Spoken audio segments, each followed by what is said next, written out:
It's great to have you back. We have still a Christmas tree.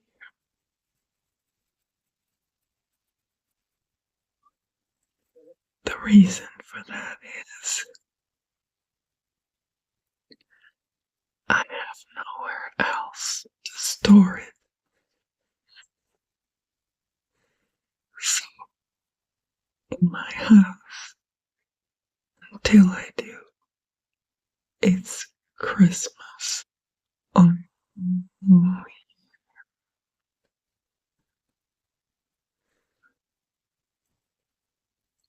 today. We're going to, I'm going to give you 3 options to choose from,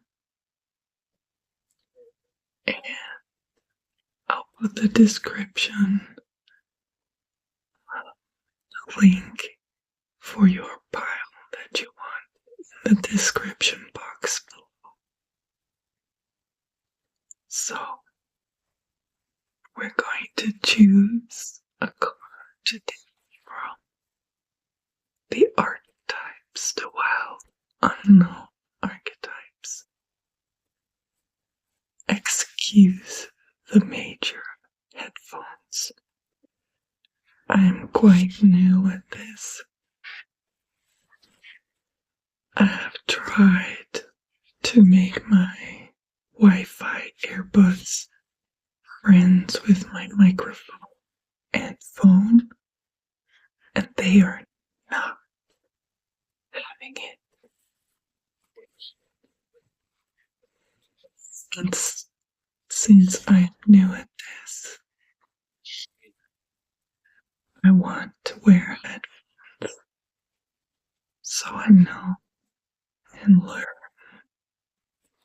and be the best that I can be for you. Let's see for pile what card wants to show itself. I see one. This card is the shapeshifter.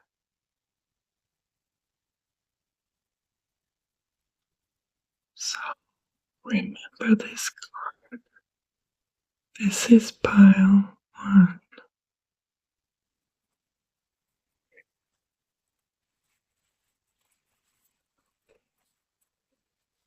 Let's use it. Choose a card for pile 2.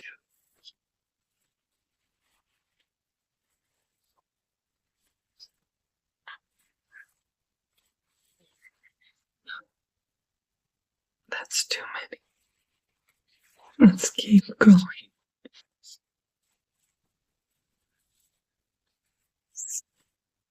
There we go.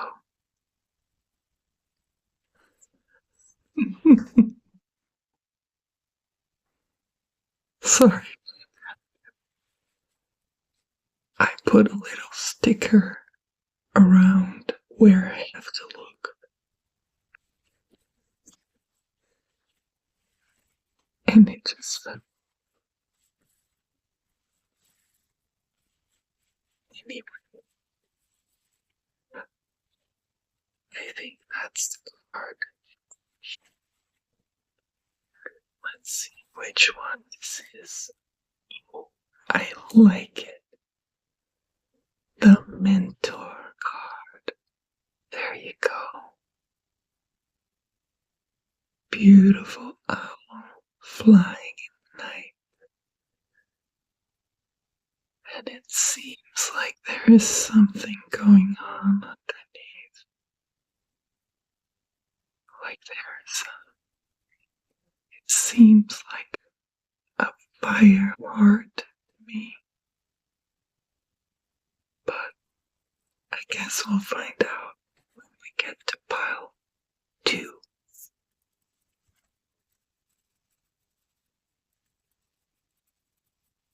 It's unbelievable how good microphones are. can hear any creaking, it's my very old chair. Possibly my very old desk. Let's see what card wants to come out for pile 3.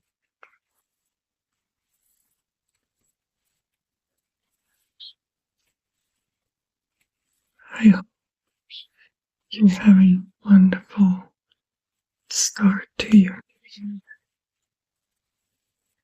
We went from the year of the snake to the year of the fire horse.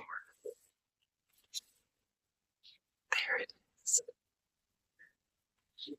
So it seems to me like things will be picking up.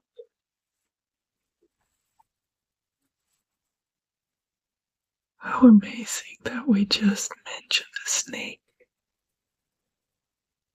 The card for pile 3 is the orphan card.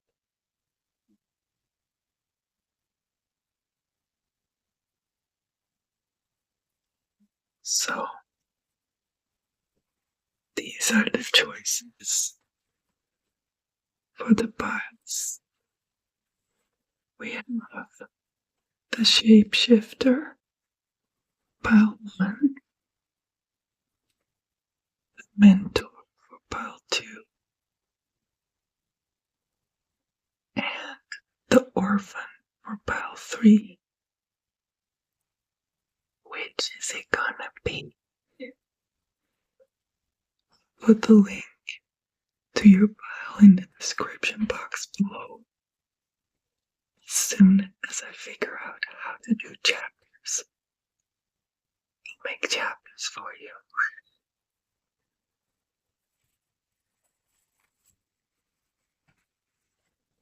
Alright. Pile 1. You have shapeshifter. Let's see. Creaky book. It's very new.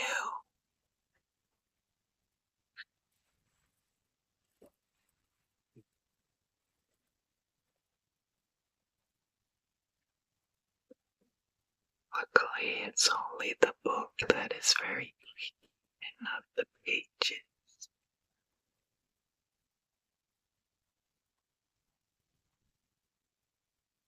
Here we go. The shapeshifter. The trickster. The elusive. The formless. The shapeshifter has a love of theater, games, and trickery.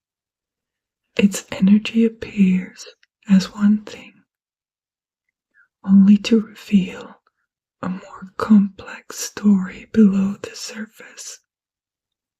The shapeshifter is within all of us to some degree. It is the side of ourselves that is slippery, non-committal, and experimental, and longs to discuss the rules. We need its energy to adapt to the ever-changing landscape of our existence. When the shapeshifter card appears, it's important to imagine that you're looking at life through a lens, through a kaleidoscope rather than a single focus lens. At any moment, the scene may shift, revealing a more enchanting vision than you imagined. Be wary, though, as the allure of the kaleidoscope can leave you exhausted and yearning for solid ground. Dancing long-term with the shapeshifter requires a central pillar of integrity that links us back to our center. Words that come to mind when it's in the light are vibrant, adaptive, and humorous. When in darkness, words can be charlatan, people-pleasing, or trickery. The shapeshifter is related to the mask. Notice if these cards come up together in one reading. If so, you are in the realm of heavy theater, illusion, possibly deception. The ultimate shapeshifter works undercover in service of the greater good. The diminished shapeshifter becomes a people pleaser.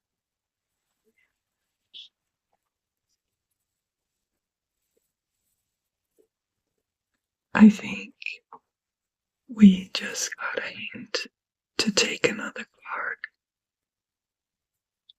Only if it's just to make sure that the mask, to see if the mask comes out or not.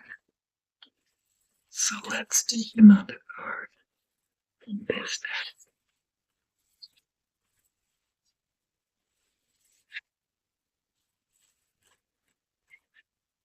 Too many.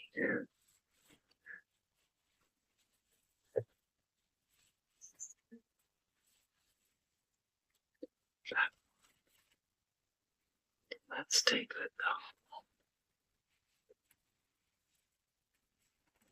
Yes. Exciting.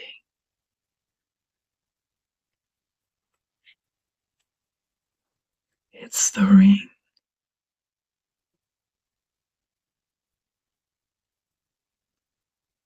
Let's take a look at what the book says about the ring card. The ring makes me think about non-stop, about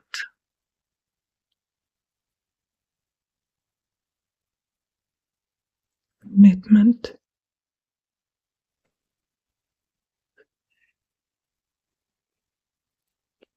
let's see.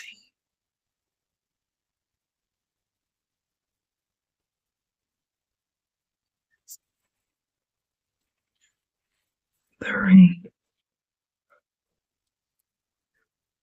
the infinite wheel, the connection. The ring is an image of connectedness.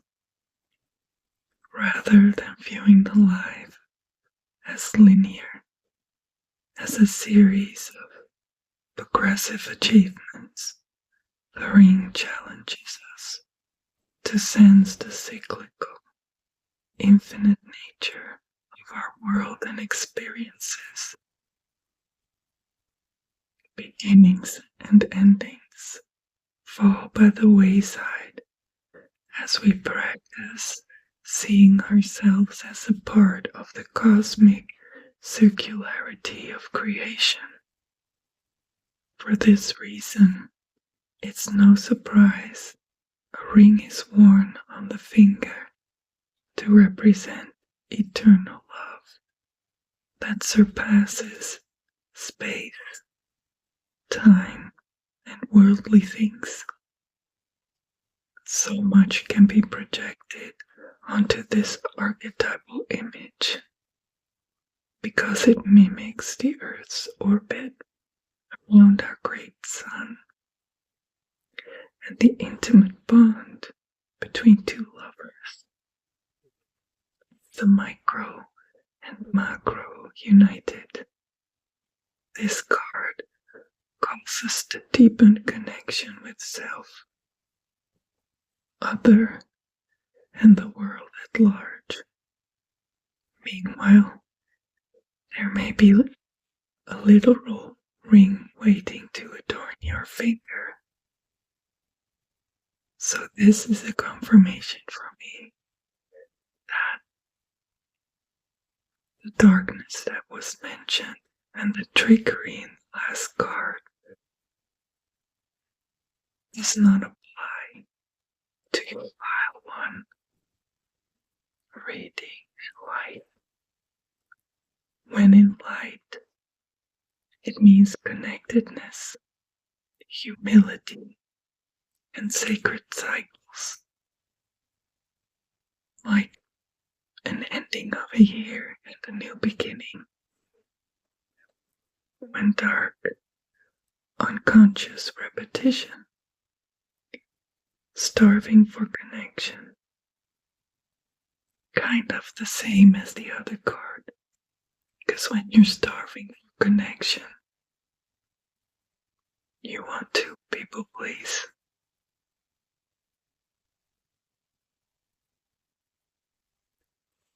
What else is said?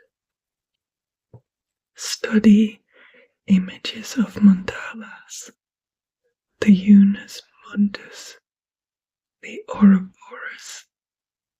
That's the snake that eats his own tail, and the medicine wheel.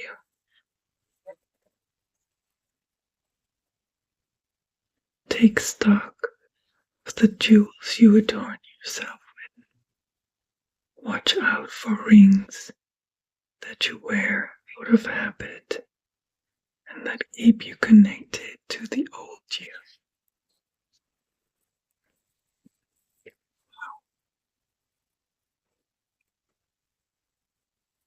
You are definitely in the path of light.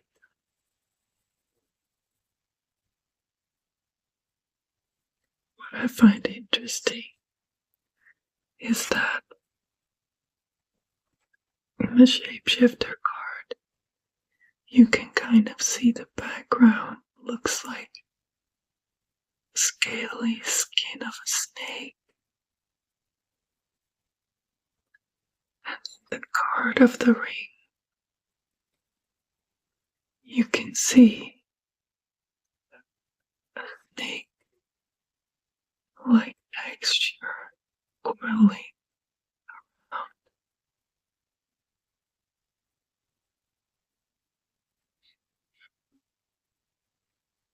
Let's see what the other cards have to say about this. I am going to which deck to choose from.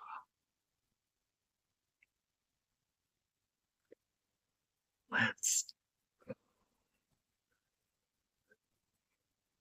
to the right away. See what is going on in your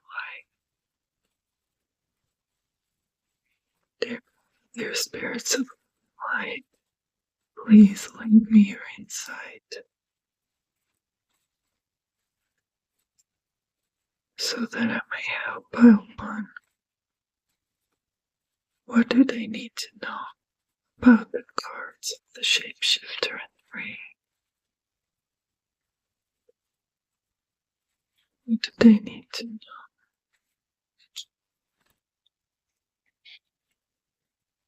Here we have the Nine of Swords,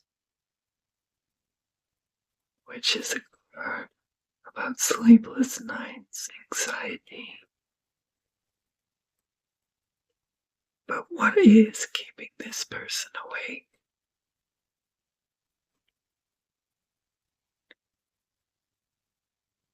It's mostly your thoughts. Ego is very good at coming up with all kinds of scenarios. You need to do this. You didn't do enough. You're not enough unless you reach this. When will I meet the one? Why won't I get the promotion? This person said this. I think it means that all of these stories can just keep going. We have to train the mind to stop. But let's see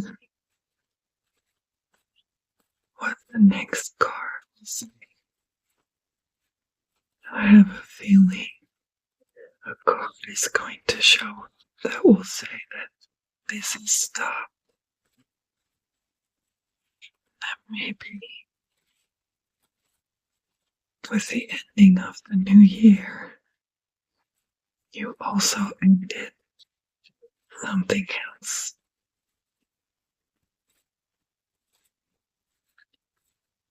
Please give an explanation of the Nine of Swords cards.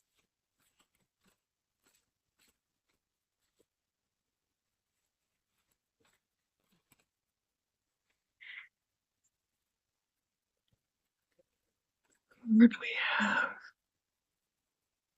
is the Seven of Pentacles. This man has put in all the work. He's sown his seeds. It's not all he can do. He just has to wait for them to ripen like melons, for them to come to him.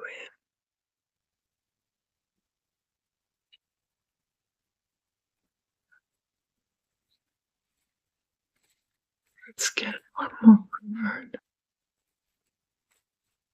And we'll go to another guy.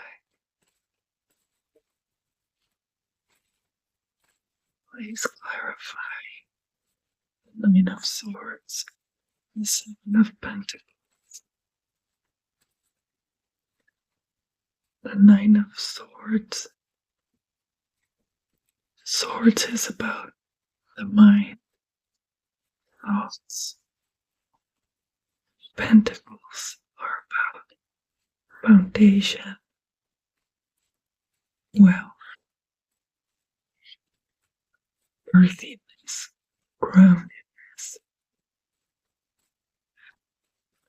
So maybe the advice is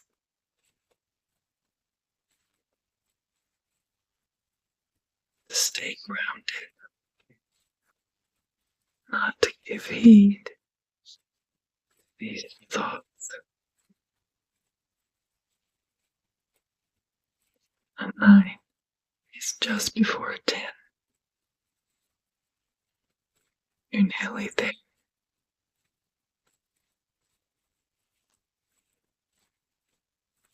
Let's see if something else comes up.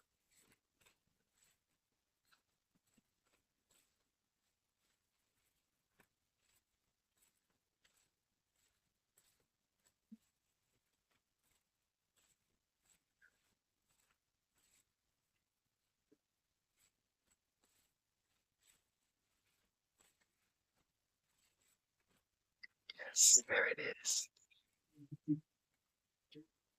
Speaking about rings, the wheel of fortune. I think change is coming. You can stop worrying.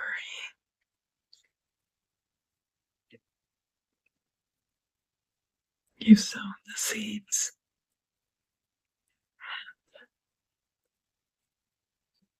I just the bottom. Oh my gosh. There's the 10.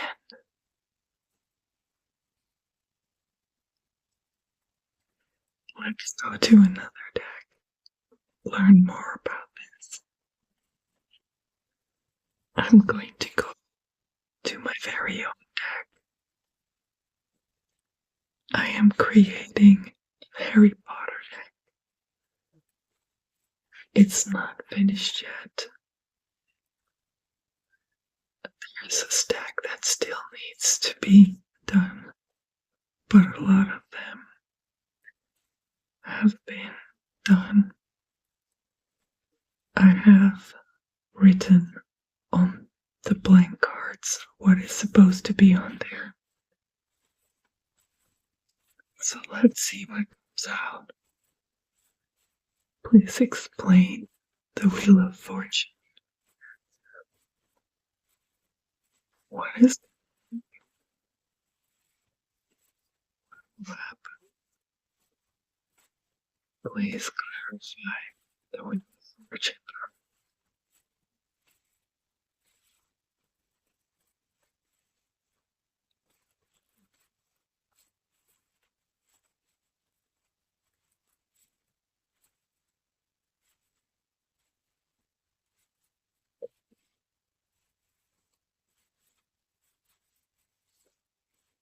Maybe the shapeshifter is your ego mind,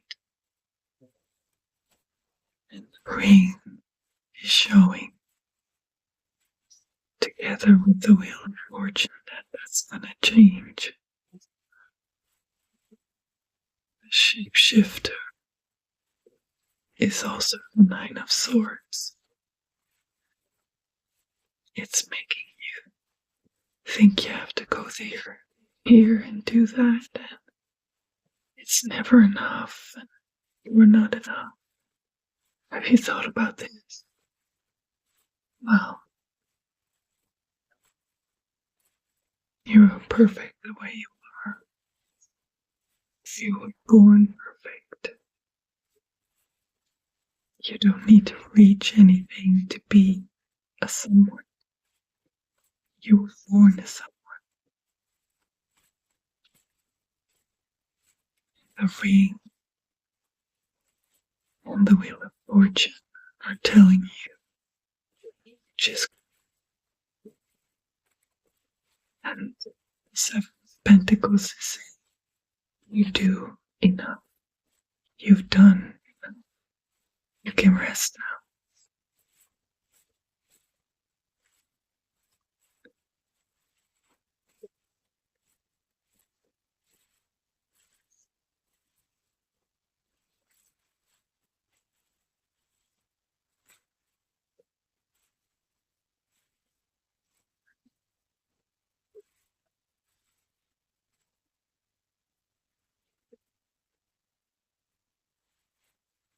My favorite from the Harry Potter deck is the Horcrux.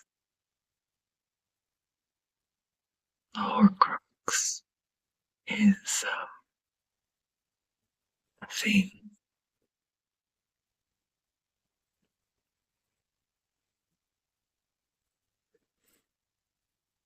into which a part of the soul has been put. And the thing I wrote on the back is you put your heart and soul into things.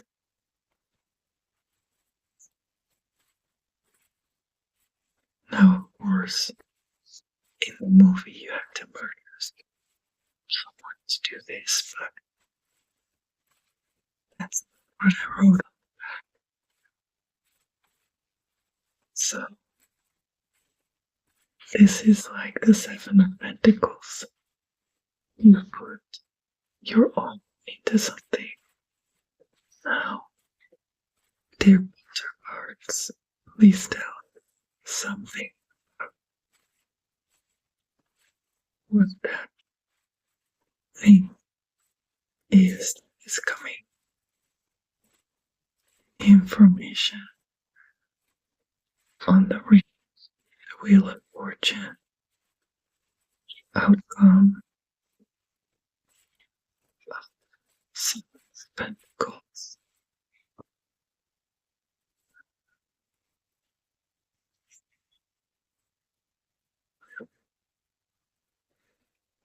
we have Filch.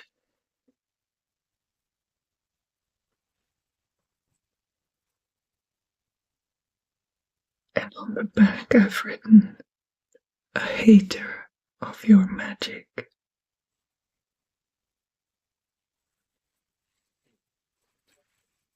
So people who don't understand you, your magic, you know, Filch is such a meanie because he doesn't have powers like everyone at Hogwarts. And just like ego is keeping you awake with annoying thoughts and sapping your energy, this guy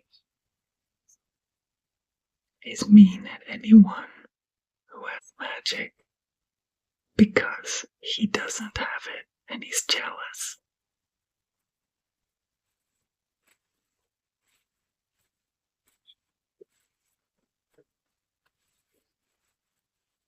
It can be very draining to have energy zappers.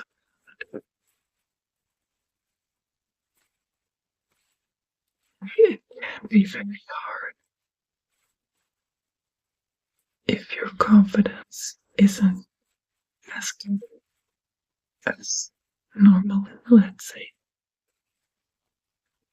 you're already putting energy into keeping your confidence, trying to control your thoughts. But then when you have people on the outside trying to be a bit like parasites, naysayers, negative Nancy, it can be doubly hard. Something just popped out. Let's see what this is. Freaky direction. Sorry.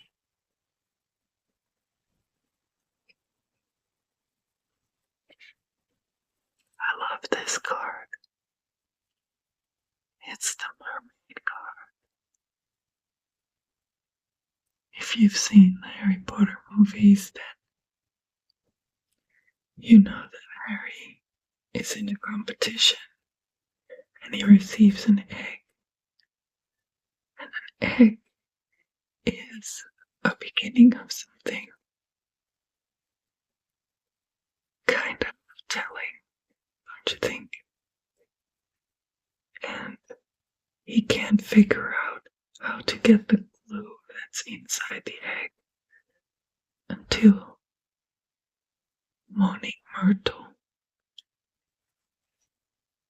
could be related.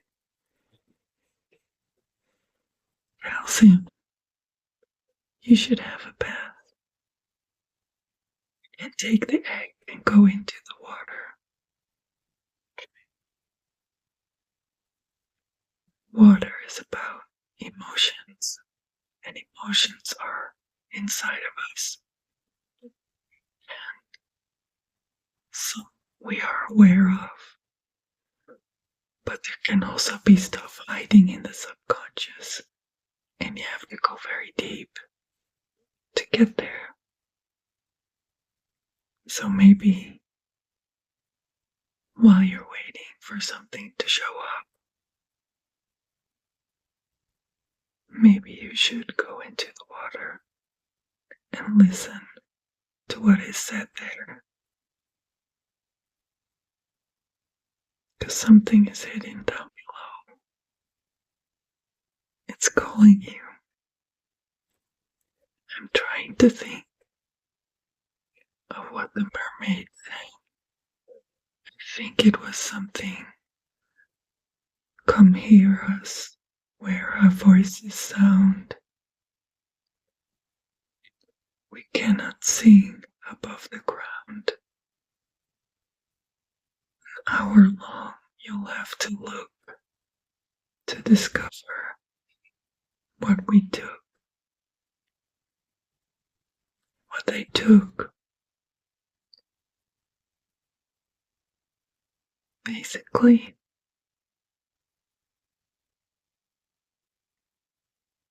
is love.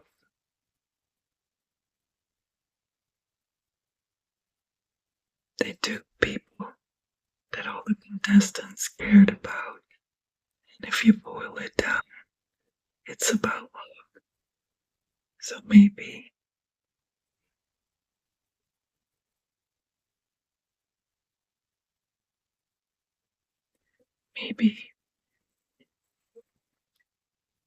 heart and soul you put into something, maybe you should put it into yourself now. And stop.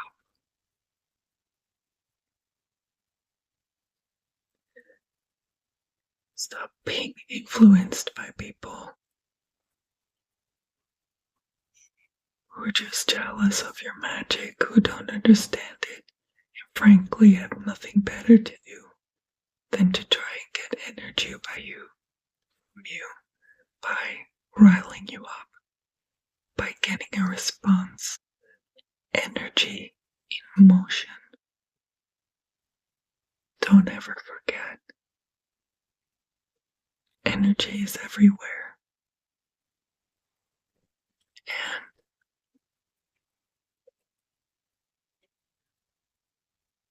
these negative people don't knowingly do it, but they're getting energy out of it. And anytime you respond, you're letting the ego know that you're still not above it. So let's look at one final card. Which deck to use? I kind of want to use an association card. They're huge. Let's see which one comes up. It's nothing to do with it. I just like using anything that has an image on it.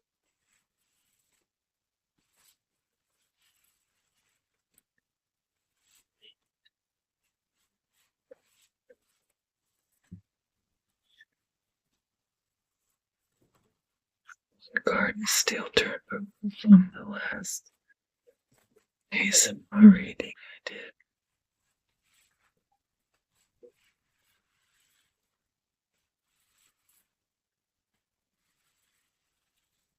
That's the one. It's sticking up. Top one.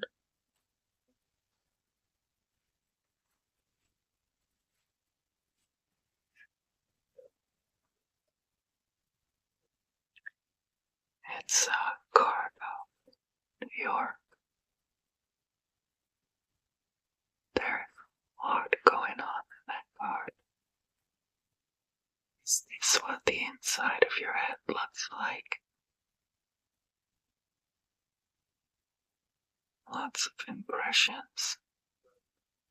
Things trying to get your attention. Look here.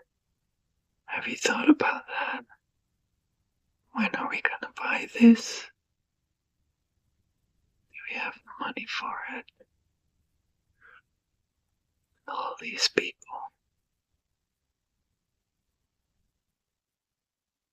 Are there many people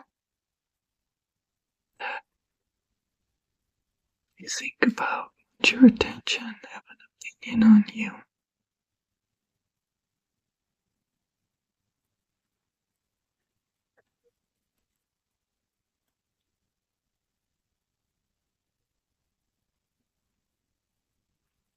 sticks out to me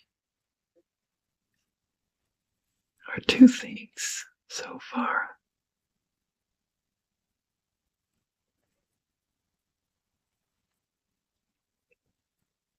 And it's the panda over here and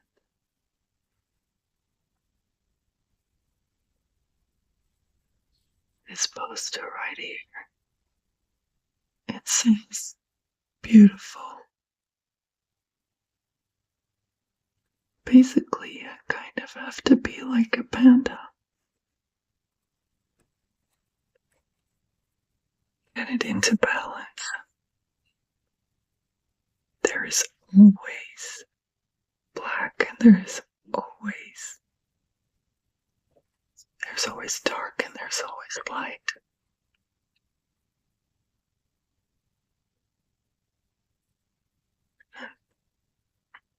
That is kind of the shapeshifter and the rain card we're talking about.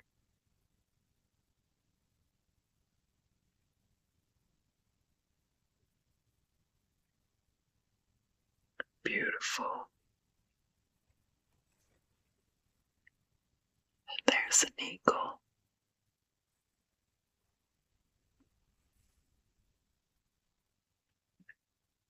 After you go deep into yourself,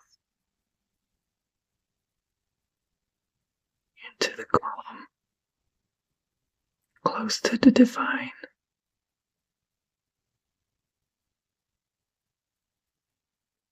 you can find the balance and be grounded like a panda.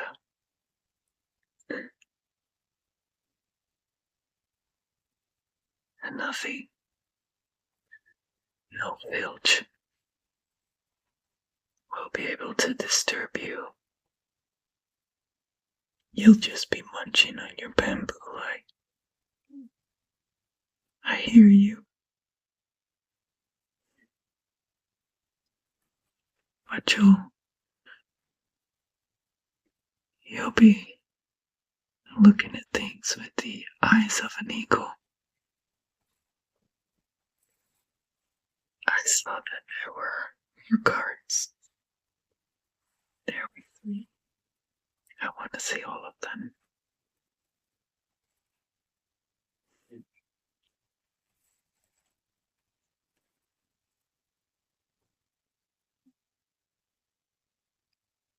Here we see a grown-up holding the hand of a child. In childhood is where we are programmed, let's say. You're taught things about yourself, and you store them. And from that moment on, it is hardware in the rest of your life. This is running in the background. Let's say you were made to believe that you were no good, that you needed to do things to earn love. Then you're always going to be busy looking for love outside of yourself. Because you think you have to earn it. And every time a filch comes by and he's having a bad day and saying something negative,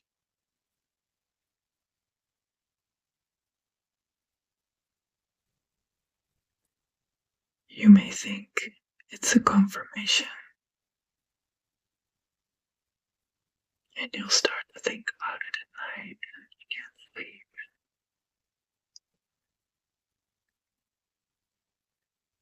It's not true.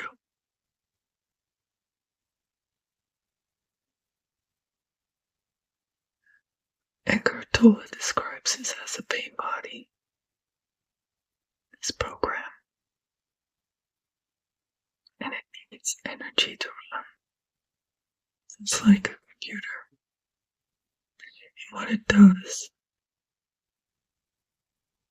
is it sends the ego out to get this energy.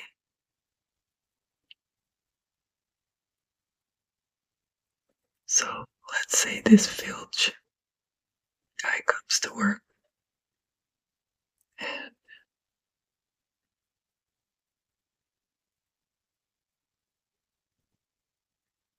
something happens, which can happen to anybody. This person makes a comment. You take it personally. You're triggered. You get feelings of anxiety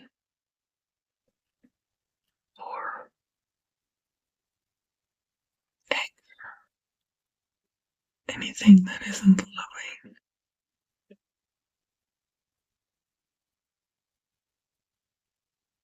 This energy and emotion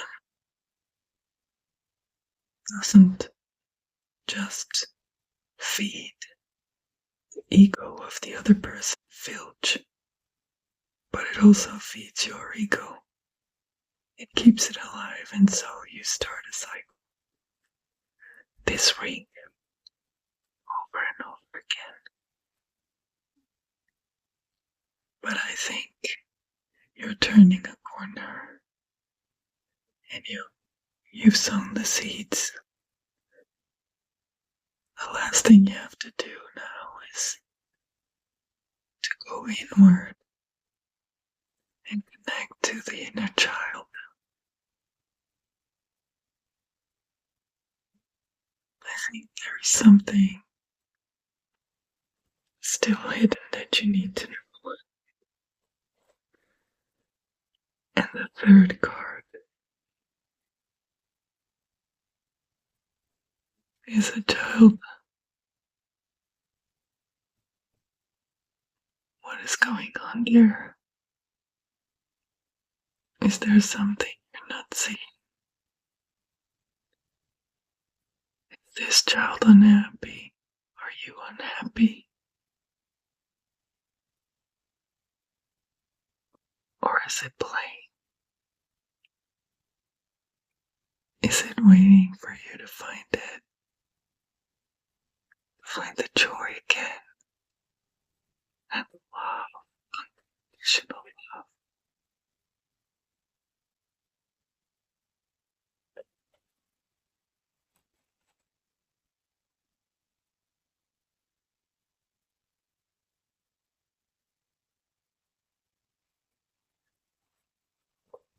Okay, the close.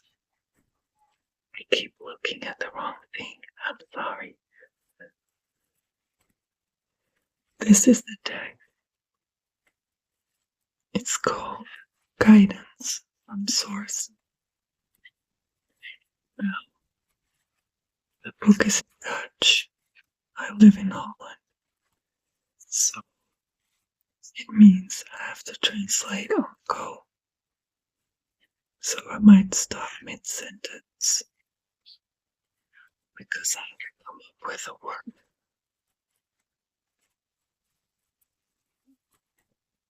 There it is.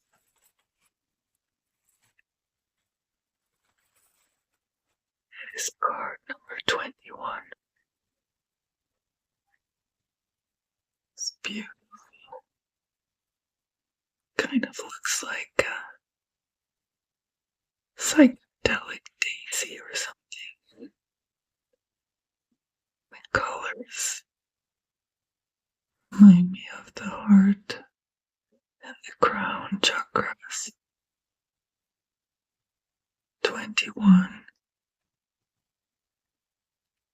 boils down to a 3, which in my experience is about the Trinity, the divine. Let's see what this card is about. It also reminds me the eye of a chameleon.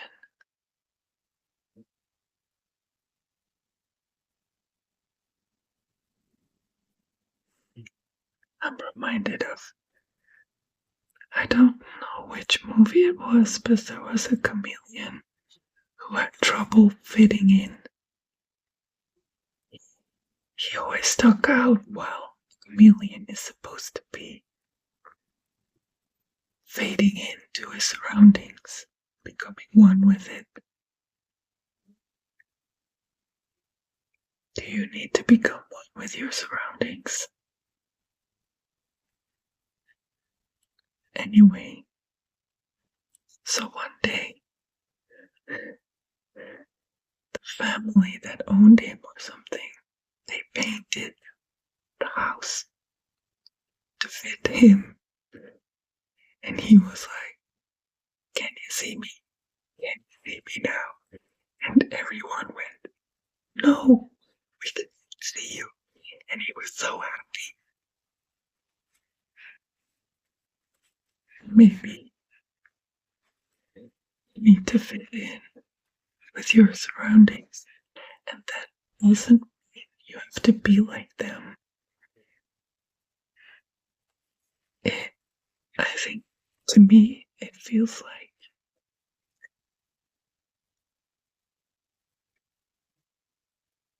my faith is about we're all the same.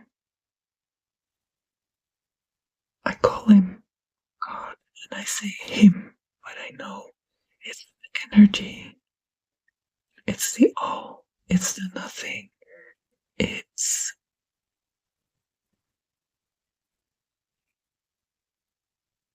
everything is God. This card is God. My plants are God. My cat is God. Everything is energy and comes from the same thing. And so, maybe what you need to see is that these people who can be negative to you are basically your brothers and sisters, other mothers and sisters, and they also have been programmed, and not everyone is at a spiritual level that you are, and so they may be unconsciously so consumed by ego they don't even know what they're doing. Jesus didn't say for nothing, "Forgive them, God, for they don't know what they're doing." Let's see, number 21.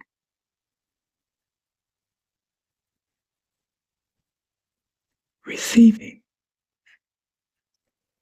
Energetically, you're beginning to attract the loving people that can help you to go further on your way and in life.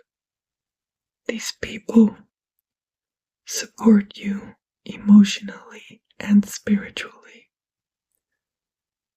so that you may feel your own worth in this world and see it. Consider that you have just as much positive influence in their life as they are having in yours. What you have to offer is very important. And it is just as important that you allow yourself to receive. If you do that, you create beautiful energy in which mutual growth and support will be exchanged.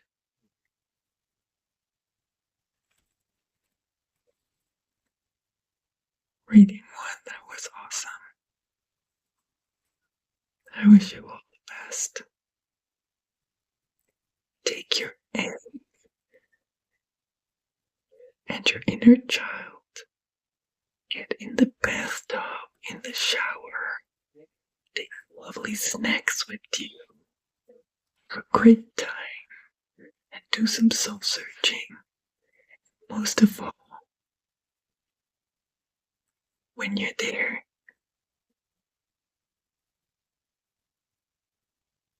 and you see this child that you used to be, awesome she is. Tell him how awesome he is, how much you love him, how amazing they are. I know you'll be okay together. You'll figure it out. 7 of Pentacles.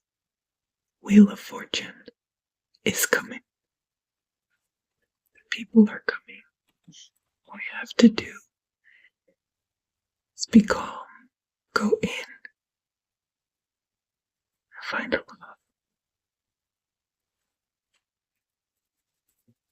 Fairy dust. Alright.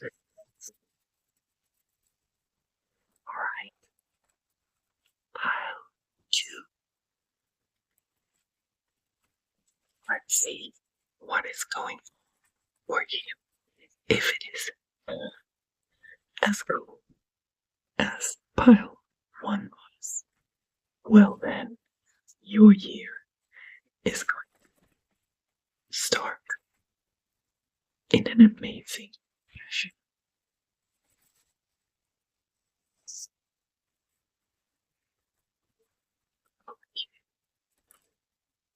Drops the card.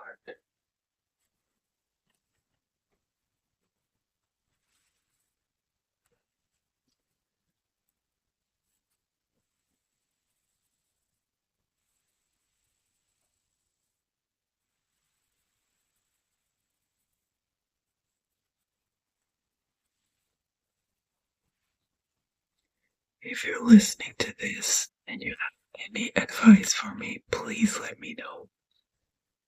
If it's too loud, if you want more sounds in between, or the readings are too long, too short, anything, let me know.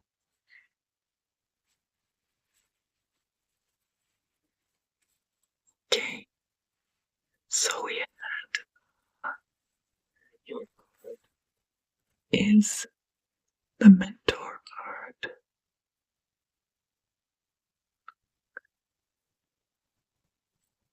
If your name starts with the letter M, this is very significant because in the Egyptian hieroglyphs, an owl is a letter M. So that could be a freakishly awesome sign for someone. Let's see. Squeaky book sound. What the owl wants to tell you. The mentor. Are you a mentor? Do you need a mentor? Or is it fine? Let's see. The teacher, the sage, the guru.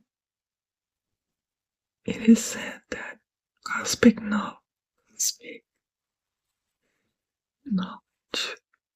excuse me, I'm all about the humor and the giggles. My cat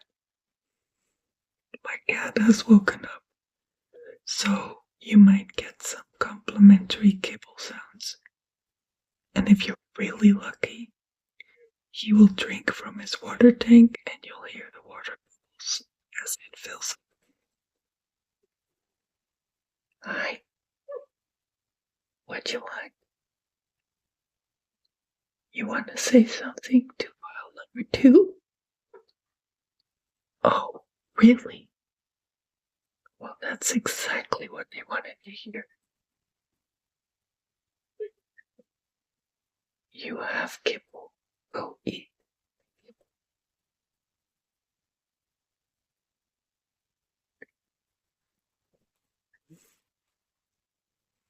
It is said that cosmic knowledge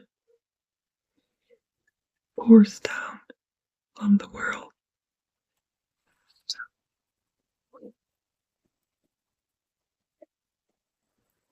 Right, we're back. Sorry about that.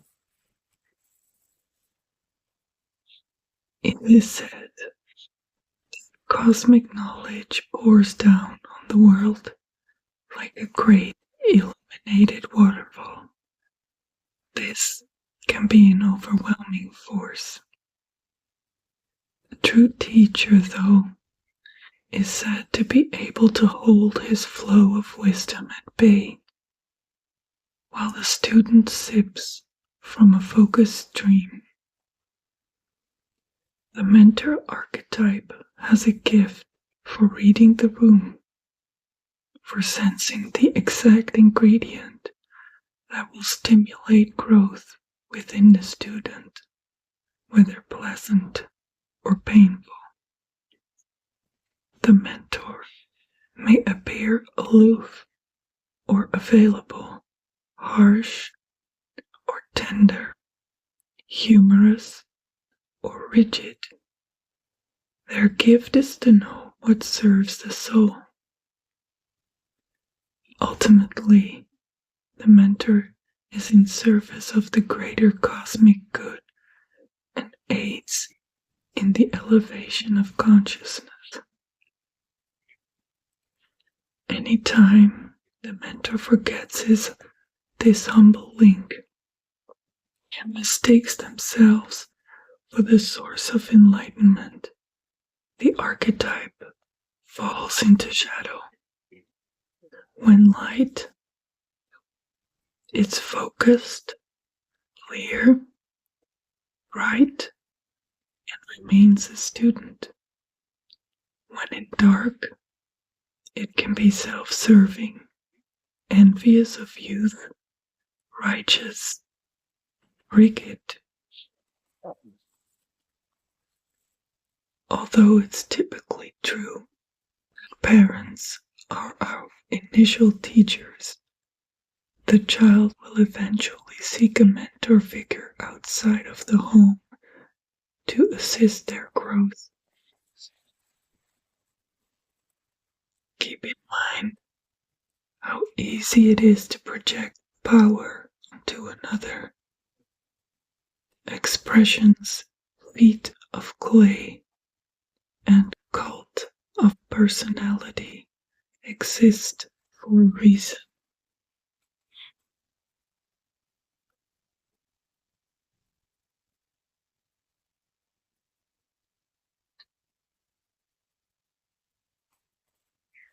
So it seems that if you are the mentor,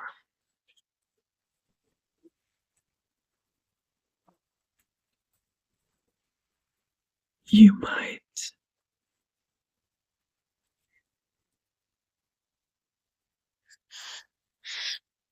see what everything is about.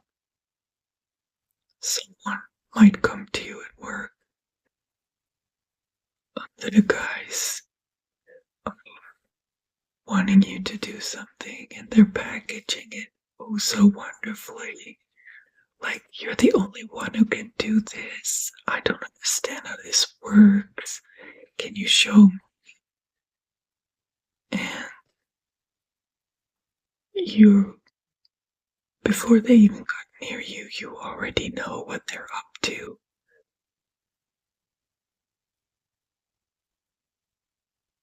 Maybe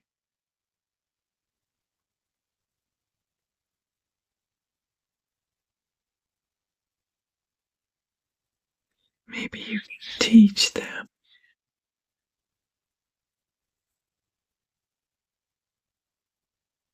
by being a mirror. Let's see.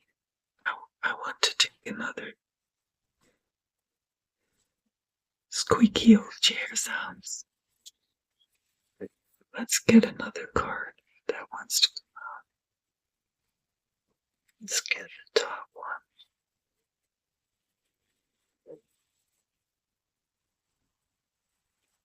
Wowzers. We have a destroyer. That is intense. But there is light in the darkness. There is a golden rain. It looks a bit like an eclipse, doesn't it? And is that? It looks like a wolf. The eyes of a no.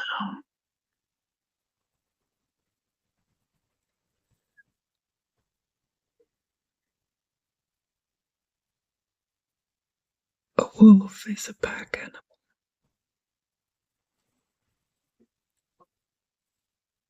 But it's also able to be a loner. Is that you? Because the mentor card just talked about the mentor sees everything. He knows how things work, maybe in the group dynamic, at work or in the family.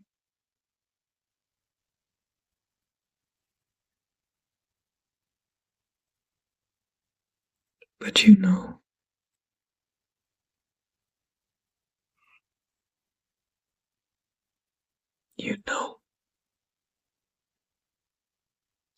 yourself, you know them, you know the game.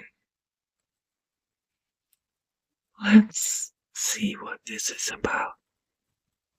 We're clarifying with the Rider-Waite. I want to know, please explain the mentor and the destroyer. What is this about? I have here a Three of Pentacles, which is about working together, mastery.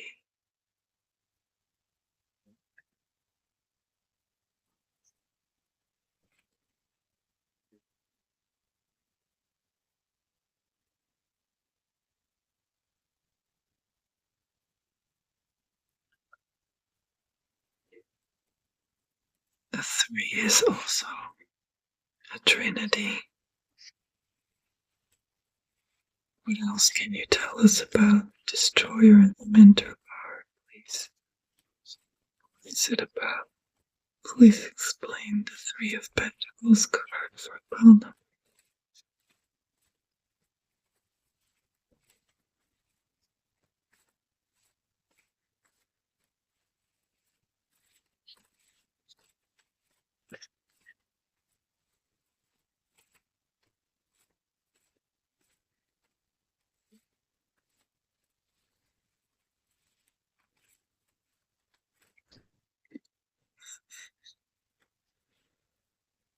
That's the whole pile. I'm not going to use the whole pile. We have to get one or two cards. Okay. Get ready for some squeaky chair action.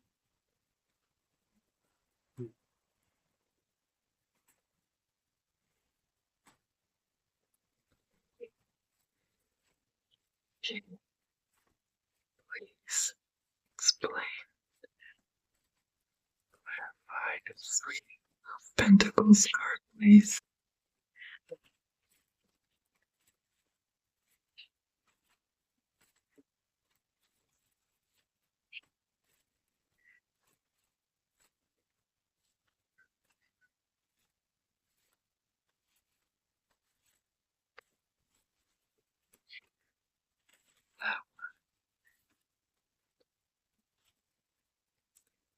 Oh, how It is the Six of Wands card, which is about victory.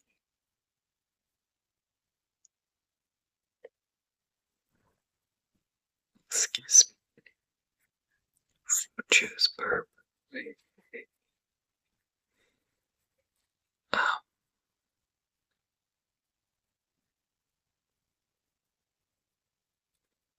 so you're a mentor. You're part of a pack, but you can also be a loner.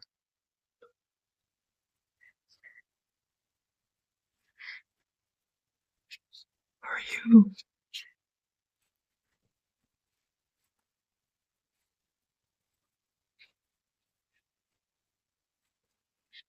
Okay. Are you puncturing the status quo? Because we got the Three of Pentacles. They're like a worker.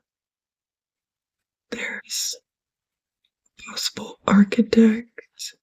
Then there's the monk whose church it is. The worker is standing on a bench. They're having a talk together. The work seems done. And then we have the Six of Wands.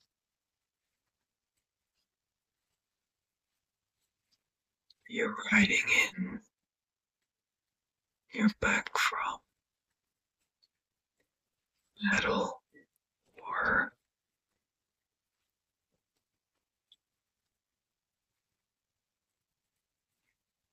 sporting event. Something in which you've won.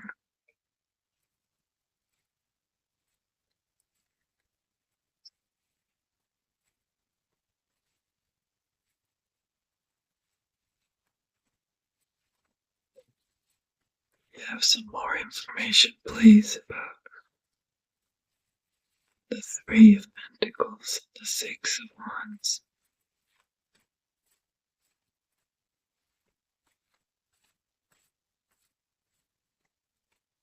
Thank you. Another six.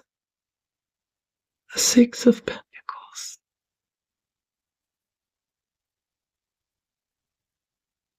Which is about reciprocity. He's got a scale in his hand, and the scale is in balance. So he gives out maybe just as much as he receives. Oh, hang on. This is so cool. The mentor card is a six. Oh my gosh.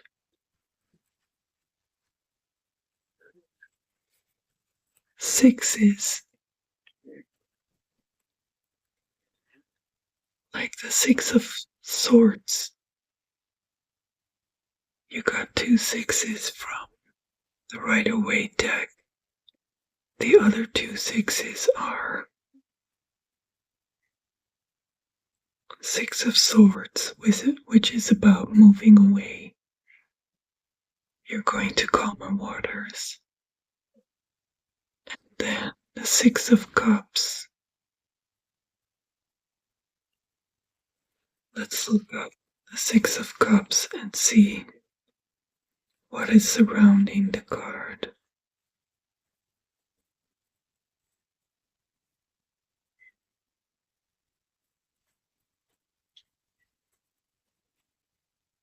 Alright, so we've got the Six of Cups here, and it's flanked by Justice and the Nine of Wands, which is about you've been through the wars and you're still standing.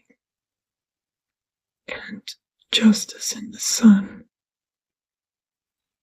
are on the other side.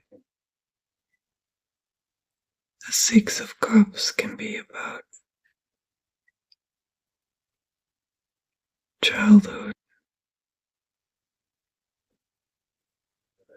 Okay, let's go to the Six of Swords, see what's going on. Okay, those flanks.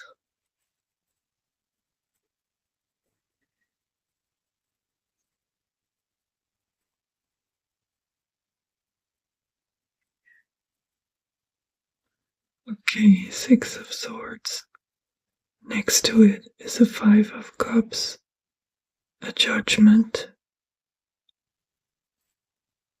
On the other side is a Three of Cups. And a Queen of Chalices.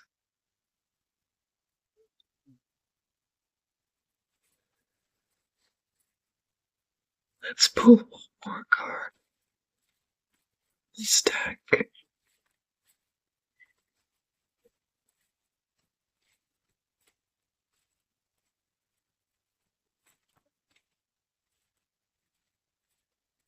This is so interesting.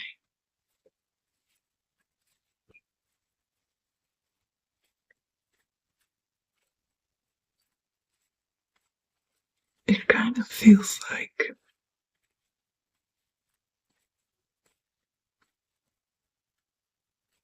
it's a work thing. It doesn't have to be, but it sort of jumps out of me like you're at work.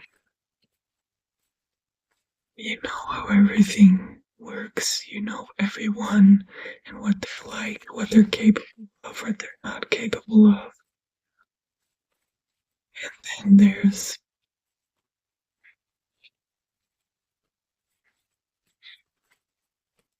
something has to end.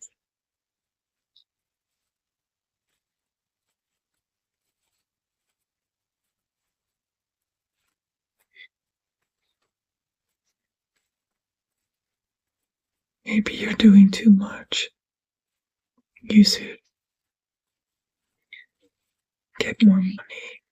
Maybe someone is pregnant and you're taking over for them. They're like, wow, she's doing her job and the other's job. And you didn't say anything. They think you're not going to. Something like that.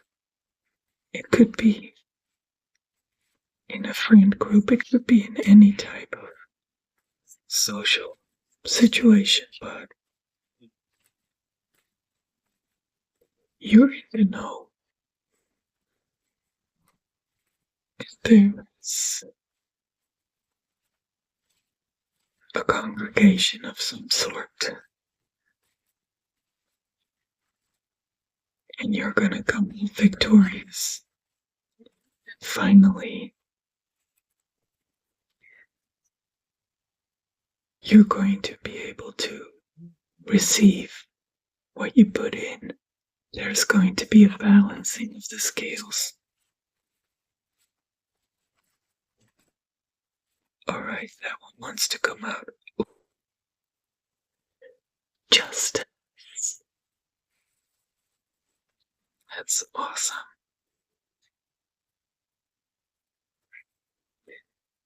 And the two cards following it are the Page of Swords and the Ace of Swords. So, truth. A new truth is emerging.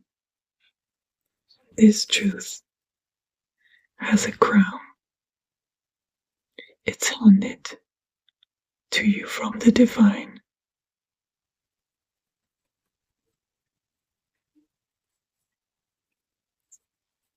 Let's go to another deck.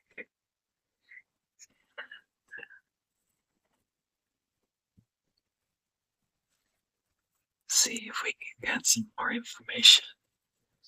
This is my Harry Potter deck I made. It's not done yet. So there are blank cards in there, but I wrote their meaning on them so I can still use them. What is this victory? This receiving this truth all about? Please explain it to us. Please explain about you is about to receive. Truth is coming. What victory is coming?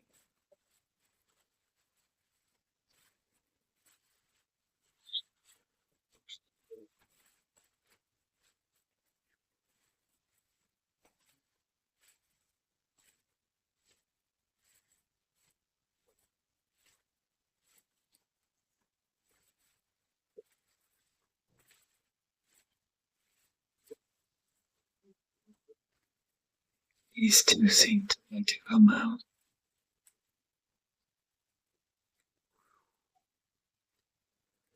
First one out is Azkaban prison.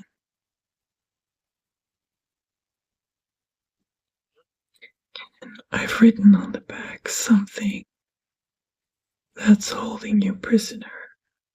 But then you get the time turner. I could do a Cher impression and sing, if I could turn back time.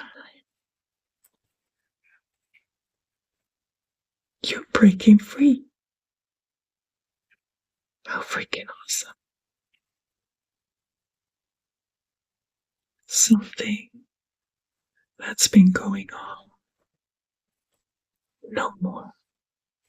It is ending. The balancing of the scales is coming.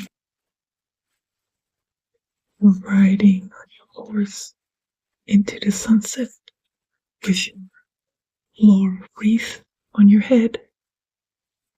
And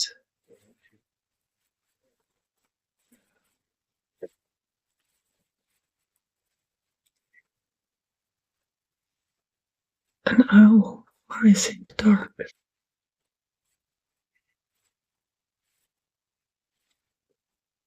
It spends its time in darkness, and it sees everything very clearly.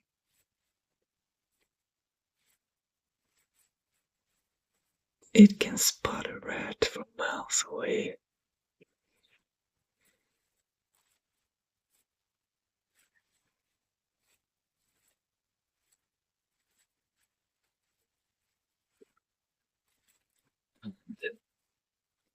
It could destroy it.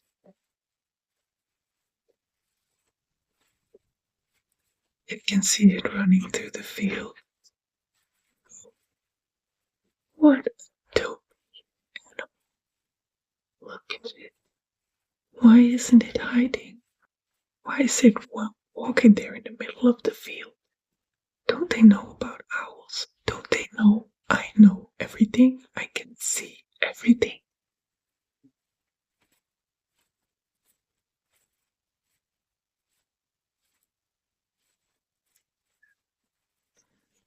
Whatever you decide to do in this situation that you're in, you're coming out victorious. You have all the pieces of the puzzle. You know what's going on. They can't fool you. And all the time that you put into something, the effort that you put into something, it's all gonna come back to you. It may not be the way you expected, but anything you give, anything good, is gonna come back to you.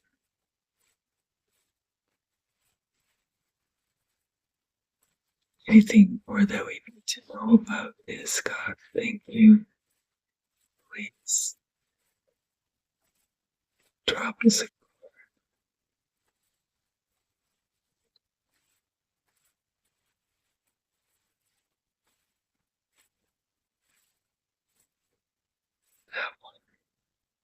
two cards.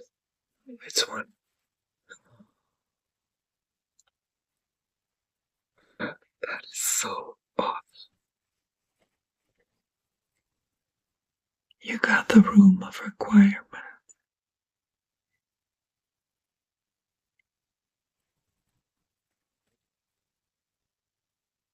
What you need will be provided for. If you want to know where it is, it's on the 7th floor, like in 7th chakra. It is, in my opinion, being connected to the all, the void, the Akashic records. Mentor. No. No. Shh. I wanted to say. If you have to ask, you will never know. If you know, you need only ask. That's how you get to this room. And you know all because you are the mentor.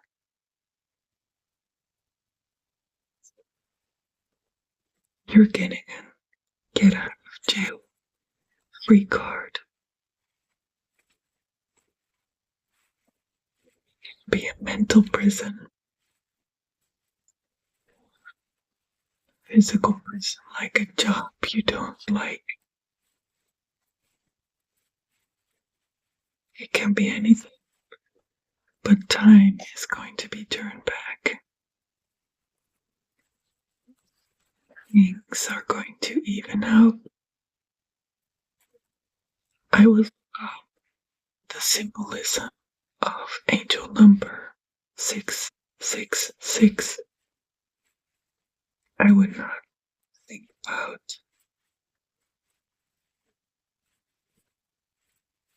I know this number, people think it has to do with the devil, but numbers are numbers. In the tarot deck, they're about change.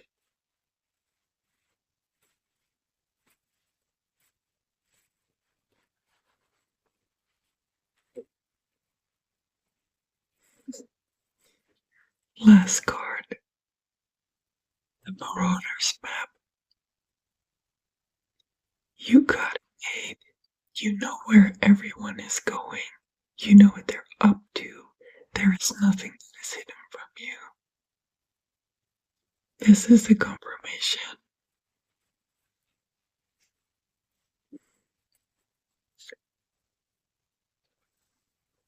That you are the mentor. And whatever was in your way will be destroyed.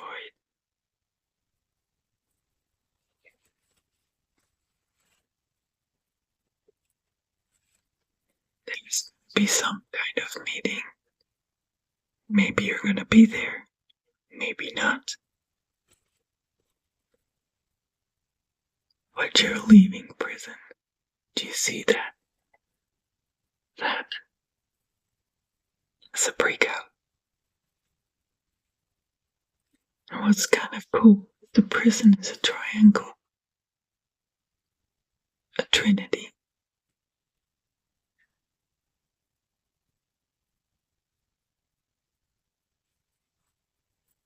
Pile number 2. I got nothing more to say that you don't already know is gonna be awesome. I am so curious what is gonna happen. Let's pull one card. Yeah, let's do it. I got these huge cards.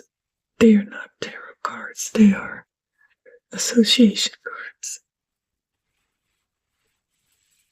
This reading is so nice, it's been so long. Maybe I'm just incapable of making shorter ones. It's just so much fun to be with you. What is going to come over for pile number 2, please? What did they need to know? What did they need to see?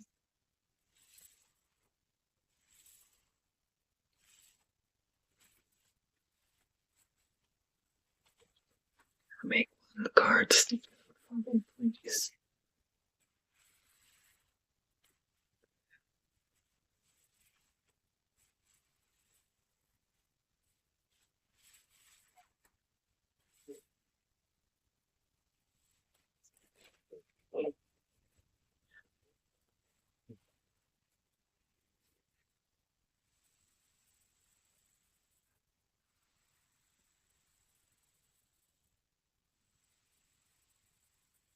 Lovely sound break.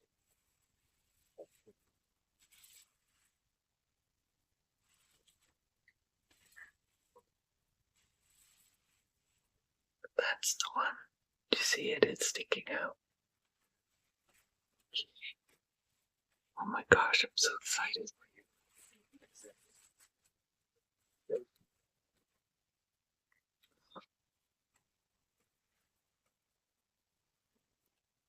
It's an open book. Oh, why am I even pulling cards? You know everything.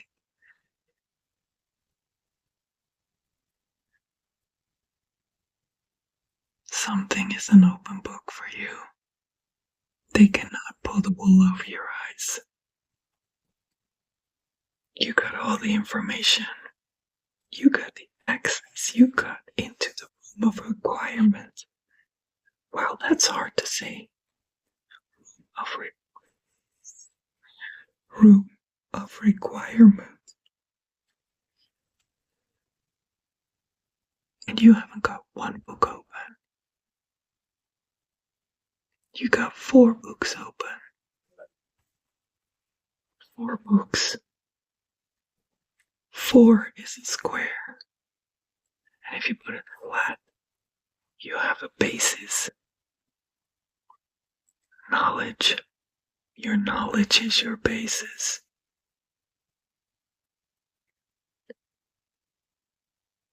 Well, number 2. Thank you for letting me read for you. I wish you all the best. I hope to see you again in a new ASMR tarot video.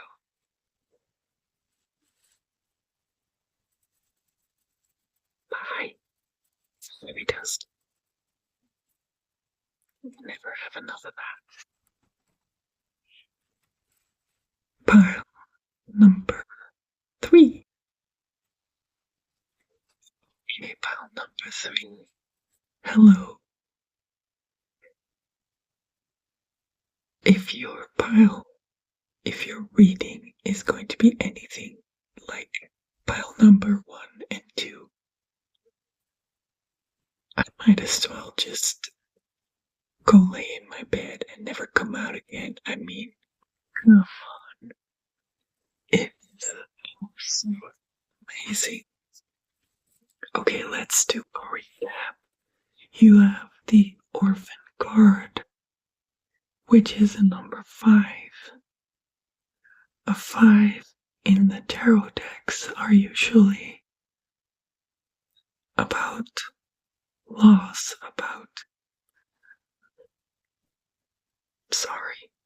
fruit juice bird, are about loss, about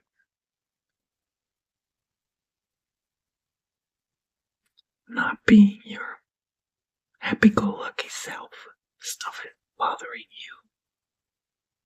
Now,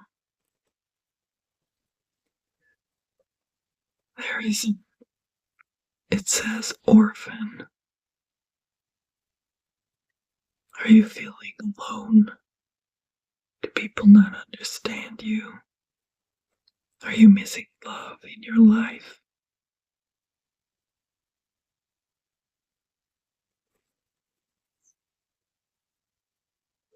The snake, the Ouroboros, it's in the shape of a circle. It means that there's endings and beginnings. Everything ends and begins. So if you're in a place where things are not going well, maybe a relationship has stopped, maybe you're wondering when love will come into your life, or just keep your hand open. The flower will bloom.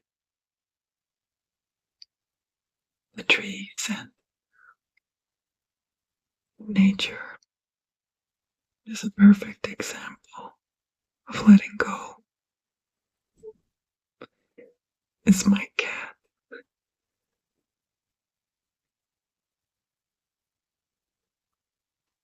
You get complimentary kibble eating sounds.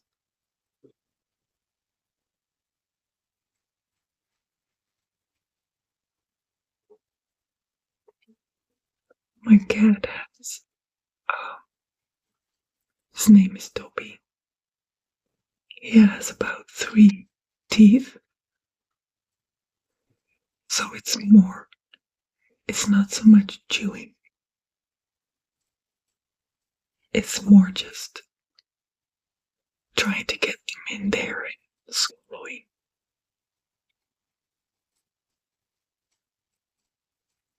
Anyway, where were we? Nature is very good about a good example of letting go. It will start over again. Life is cyclical. Right. Before I get on, let's see.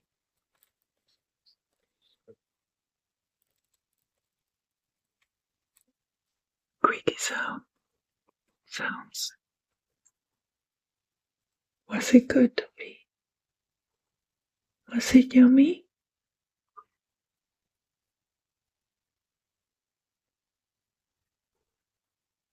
Good. You're gonna do scratches now?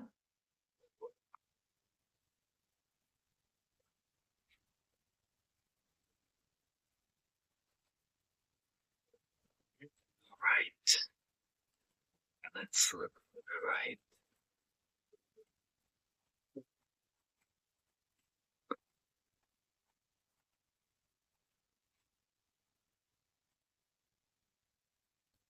The orphan.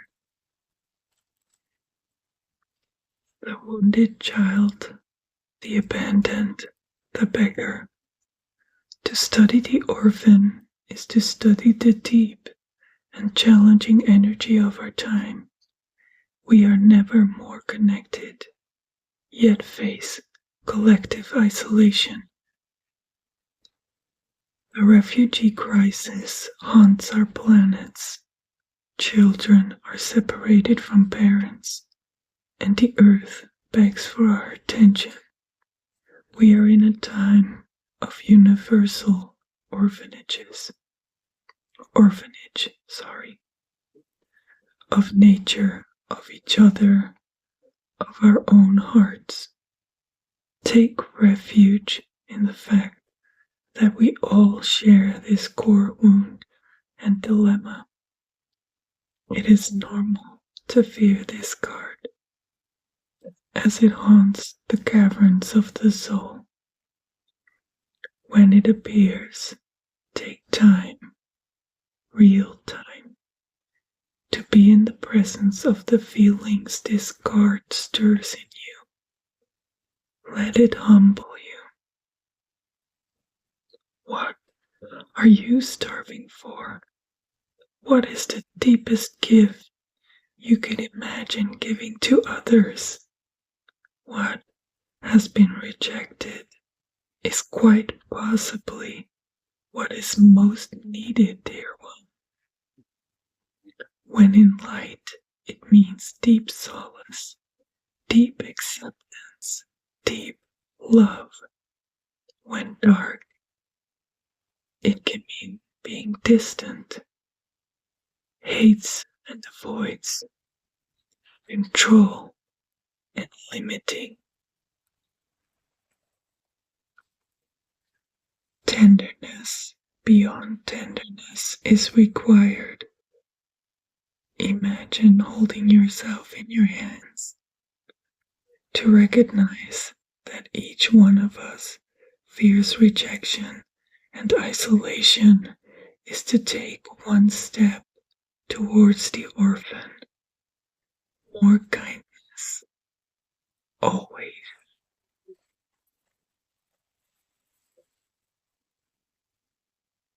Access this archetype through creative acts like drawing, painting, writing.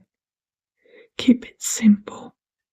Ask the orphan what it wants to draw, make, or say.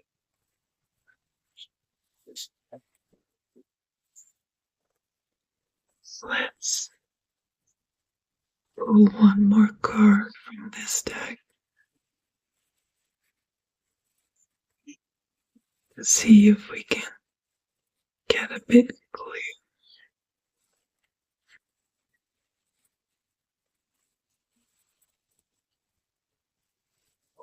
what this is about.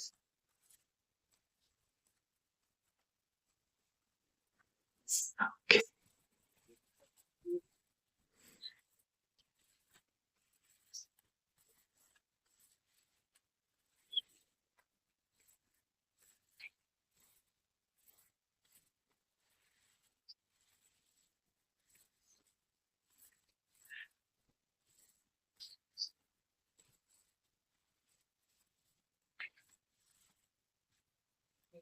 That's the one that's sticking out.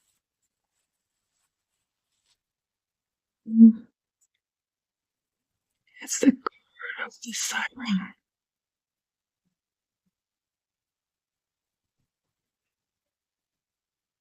What is calling you?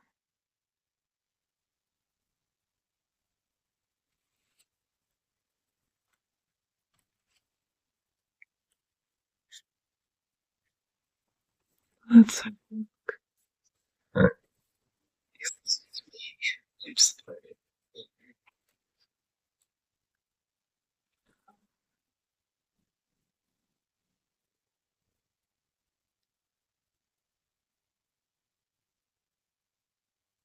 It's pink mostly. Does it have to do with the heart chakra, possibly? With love. What do you love?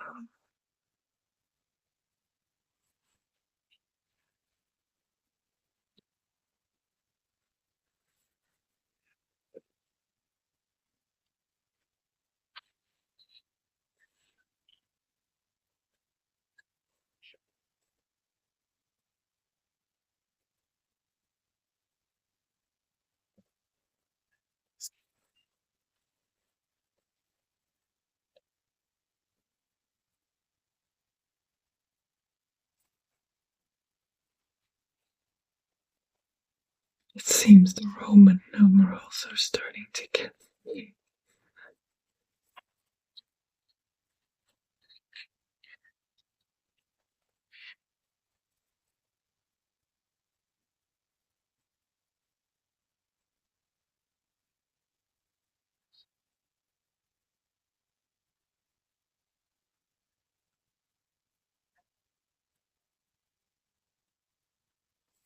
Here we are.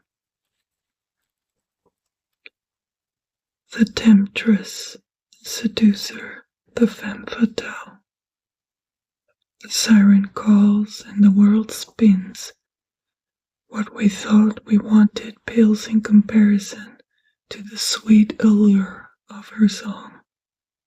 We find ourselves lost in a spell of desire and longing, perhaps even lust. Whether the thing calling to us is ultimately good or bad is somewhat irrelevant. It's the journey that matters.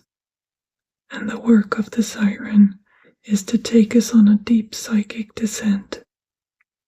Following her song, we go down, down, to a place where lessons are learned and courage must be rallied to find our way back to dry land. Try as we might, resisting the call may not even be an option. Unless, like Odysseus, we bind our hands to the mast of our ship. It's likely, though, that falling for her call is the only way we will come to life more fully on the surface. When in light, it can awaken sensuality, absorption, or arousal. When dark, it can mean wickedness, adultery, wreckage, betrayal. Betrayal? Pesky wabbit. Betrayal and insatiability. Embodying the siren archetype requires that we explore things that are taboo. The siren laughs at conventions and constraints. She eats rules. Other iterations of the siren archetype include the nymph, the mermaid, and the fairy. They often come in sets of 3 as a trinity of temptation.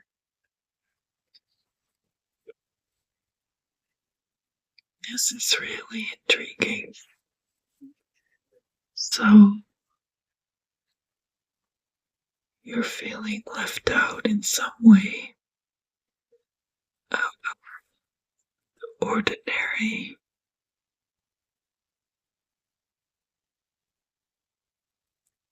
Are you missing a calling?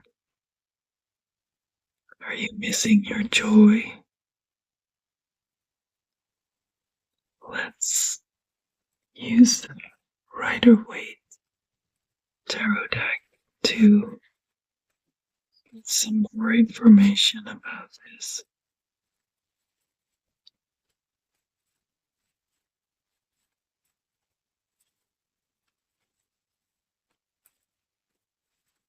Please, can we have some more information about the orphan, the siren card?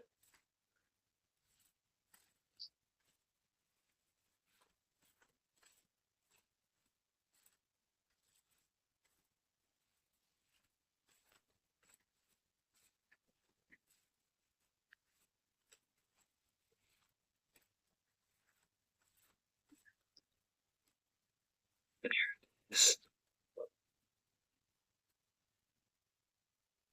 The first card out is the Chariot. Now you see a person sitting on a chariot. There's a white sphinx and a black sphinx. And there are no reins. Everything is in balance. Everything just goes.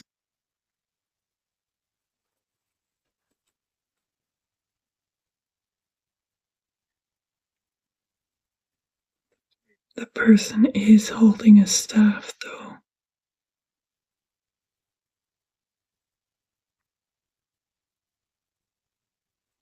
And there's a little emblem on the chariot. It looks like, I don't know the word for it in English. It's like a child's toy, and you spin it, and it just stays up. It's kind of what. There's a balance.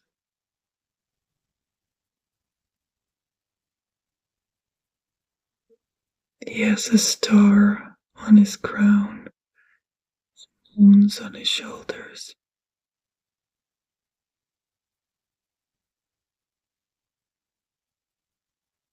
Let's get some more information.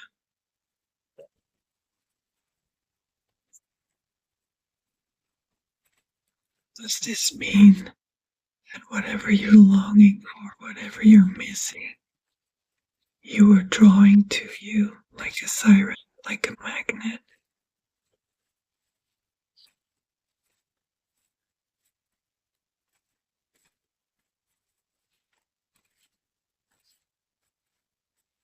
What else we need to know?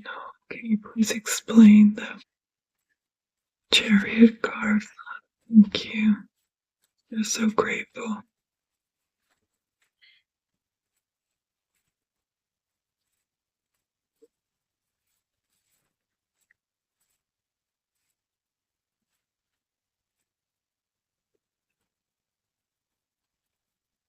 I have 3 cards. Let's go with it. Wow. 3 cards with swords. One is in the reverse. So the first one I see is the 2 of swords. And she's sitting there blindfolded. It's dark because the moon is out. And she has 2 swords. 2 thoughts, let's say. She can do this or she can do that. But she's in the dark. She doesn't know what to do. She's just sitting there. Then we have the Knight of Swords, but he's upside down. So that's basically saying kind of the same to me as the 2 of Swords. There's no movement.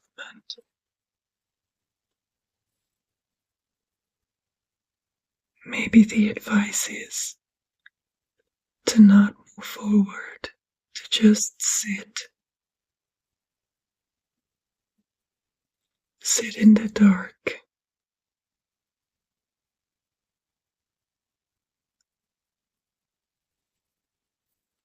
Because the card that we have next is the Queen of Swords.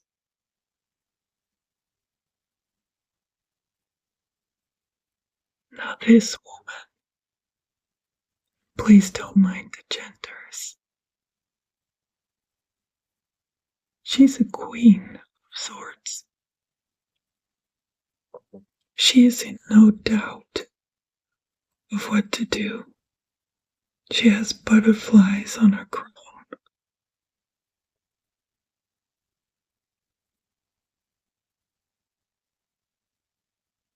She's connected to the earth, and on her robes you can see clouds.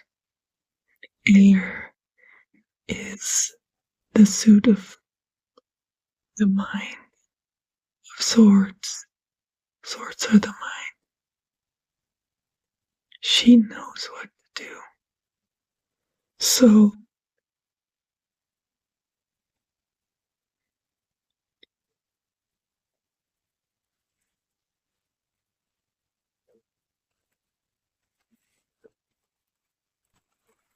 let's go to my very own Harry Potter deck. Not all the cards are done yet. I've written on them what they are supposed to be about.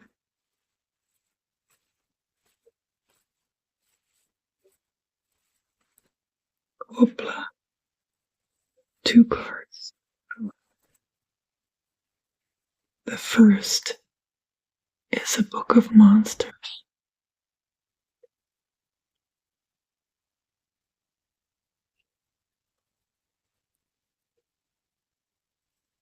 Now, this book has information about monsters.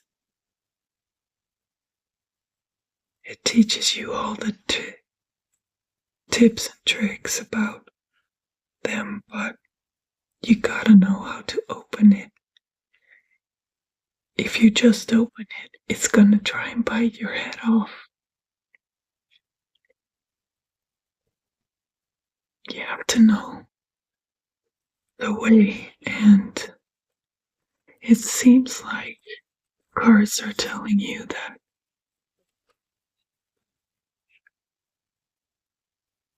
the siren card said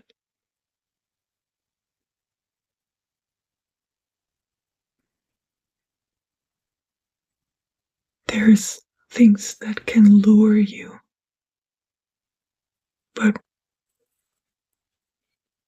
if you want to move forward to the right thing, a balanced thing, a victory, then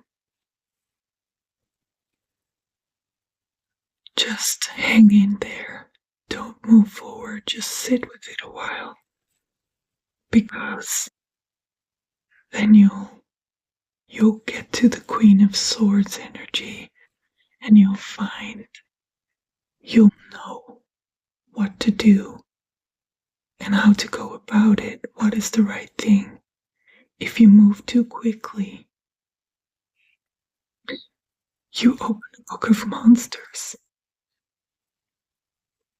But if you do it Queen of Swords way, you get a ticket to Hogwarts. You get on the platform 9 3/4.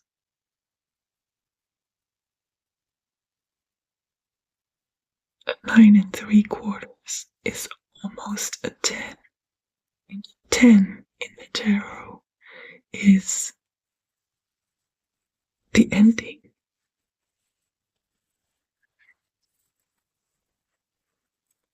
I want to look at these cards. They are not tarot cards. They are association cards. They just have pictures on them. But they can be really insightful and helpful. Can we please get some more information about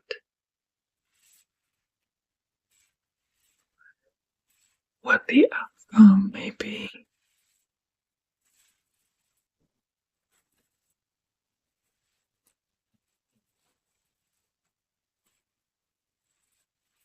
What is the potential outcome for file number 3? Make it so that you recognize the card.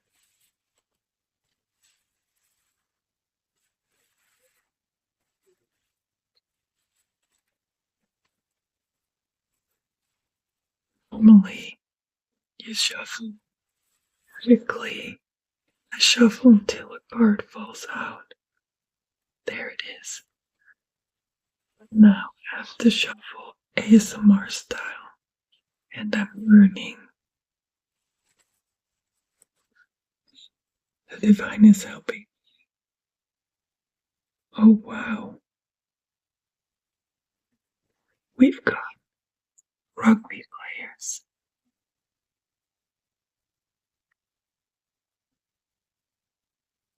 Someone's holding the ball. And they're all huddled together. What's gonna happen? Where are we gonna go? Who's gonna make the first move? Where's the ball gonna go? Now,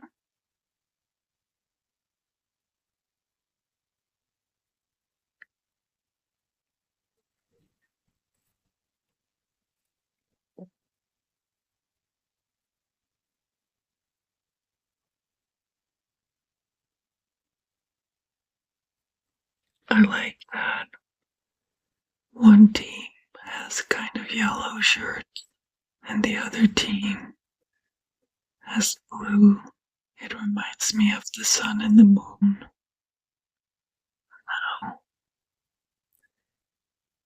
Which are you gonna let?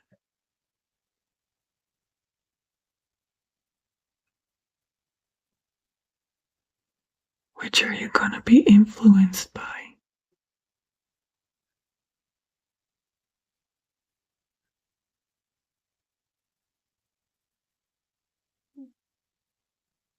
Maybe you just have to watch the game and be like the Queen of Swords. Sit on your throne until you see a ball coming that is for you, that you can catch, that you can run with. Maybe you need to sit and figure things out. But for sure, you're going to take off. For sure, you're gonna have all the ins and outs on how to deal with monsters, let's say, with temptations that lead nowhere, like the siren said. You will find your balance.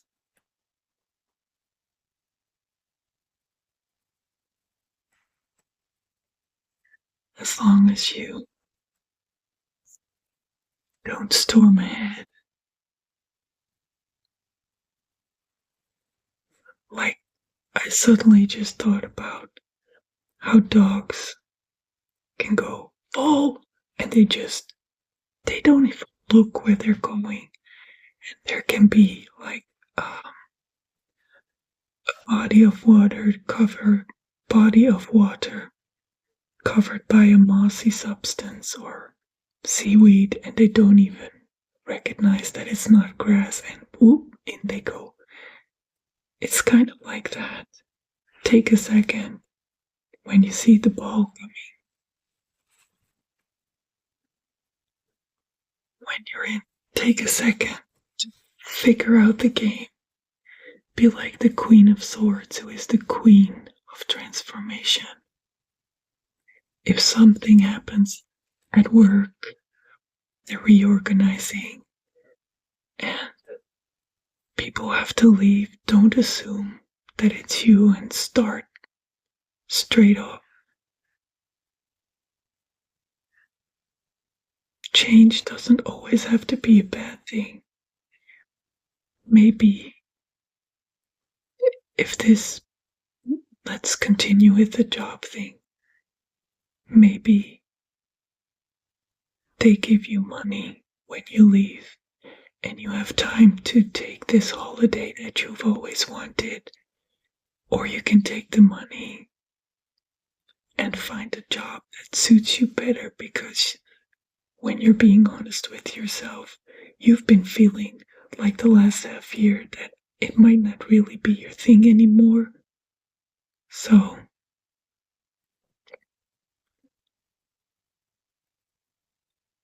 it's okay to feel out of place. You don't always have to know everything. You don't have to know where you're going.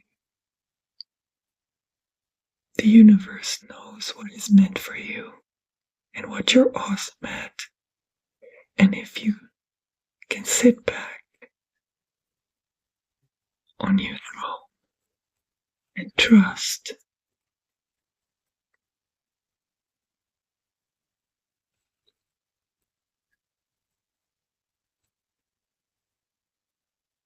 then you will have the calm to see synchronicities, see what the universe is trying to get you to do or see, or like, for instance, I've been screenwriting for like, I was screenwriting for 10 years or something, but I was far away from the source. English is language. Wow. English is my first language. And I live in Holland, so I'm far away from the US. And so it was very hard to sell things, to connect with people.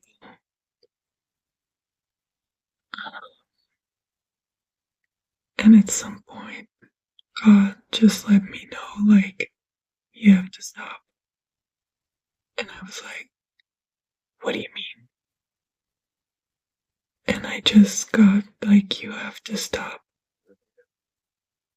everything, all the social media, take it down, take your website down. I was on a platform where I was a blogger, take it down, everything stopped. And then I had to sit there like this Queen of Swords, like,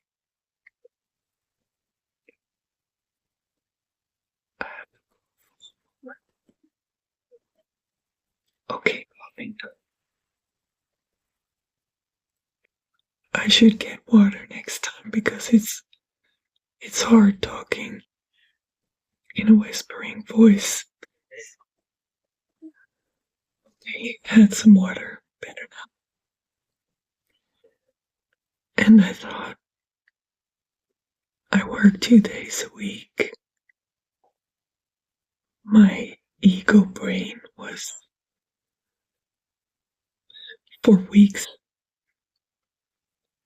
just going like, are you nuts? We've worked so long on this and you've learned this skill and you're just gonna give up. Wow, I'm so sorry. My body is like, I want in conversation. And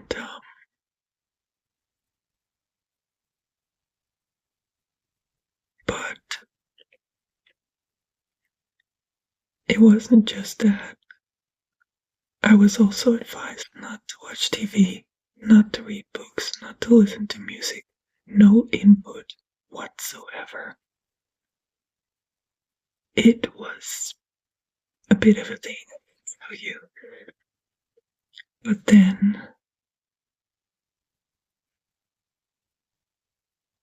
you start to notice things, and everything becomes magical again. Things you, like, I stopped biking and looked at a tree. It was just so beautiful. And I was like, is nobody seeing this tree? Look at it. It was autumn and it was bright red and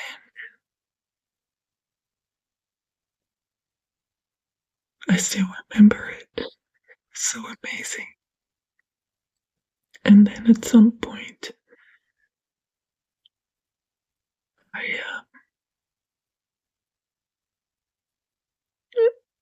God was showing me things that I was already sort of doing, but I could do for other people, which was saving stuff that people throw away, like a chair or a lamp or a backpack, and they put it outside on the curb to be picked up. It goes to a landfill. And I sometimes took things for myself, but then I thought, I have a spare room. I could take more stuff and donate it to people who don't have money. I could sell some of it. And it is amazing because I get immediate satisfaction. I help other people, I help myself, I help the stuff, so I help Mother Nature. It is awesome. And then this ASMR thing came up, so long story short, just trust something will come up. Look at it from different angles. And if you've looked at it, and if it feels good, if it makes you joyful and happy, sorry, then that is the thing for you. Let's get one final card for you. I'm sorry I've been yapping, but I just felt compelled to share.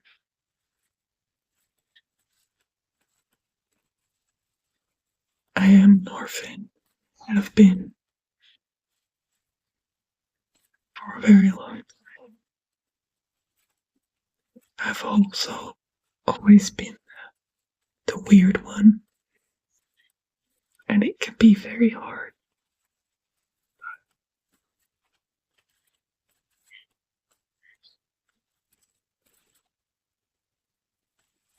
I wouldn't have it any other way. Ooh, this kind of looks like a tentacle from an octopus. Kind of goes well with the siren. It even has the same color scheme. So, what is this octopus about? Not everything that grabs you is a good thing.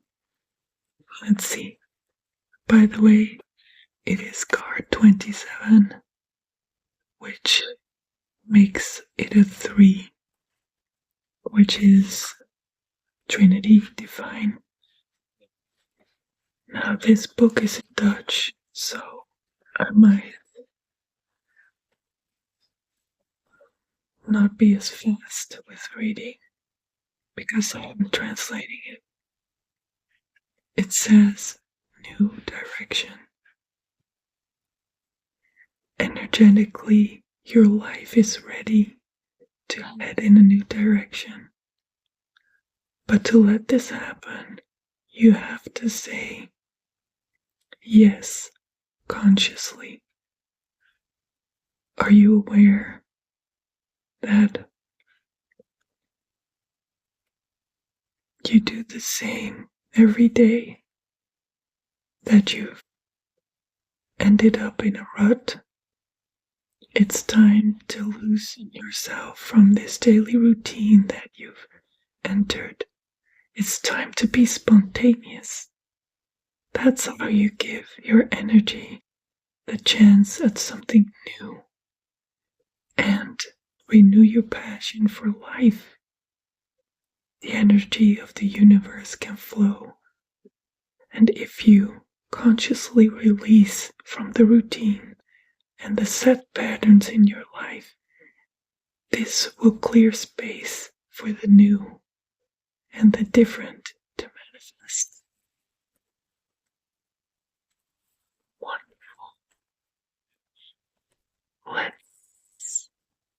I have one of these for the other 2 piles, but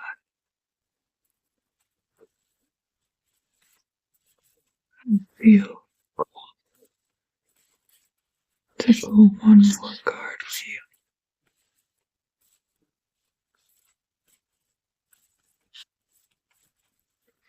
This is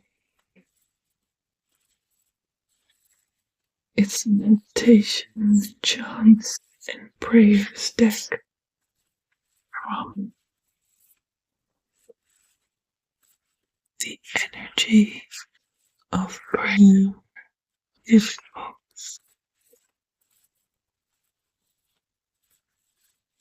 I found it in someone's trash.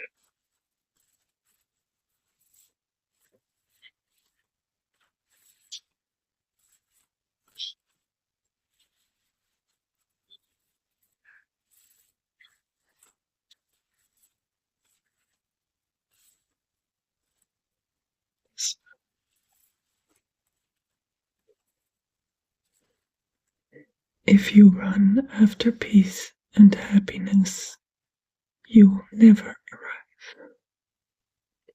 In daily life, there is so much to do and so little time. You might feel pressured to rush all the time. Just stop. Touch the ground of the present moment deeply. That you will touch real peace, joy. Be the Queen of Swords. Sit, and it will come to you what to do, what gives you joy, what you love, and the universe will help you and show you will be well. Thank you for coming to look at this reading, and hopefully I will see you next time. I'll give you some more fairy dust.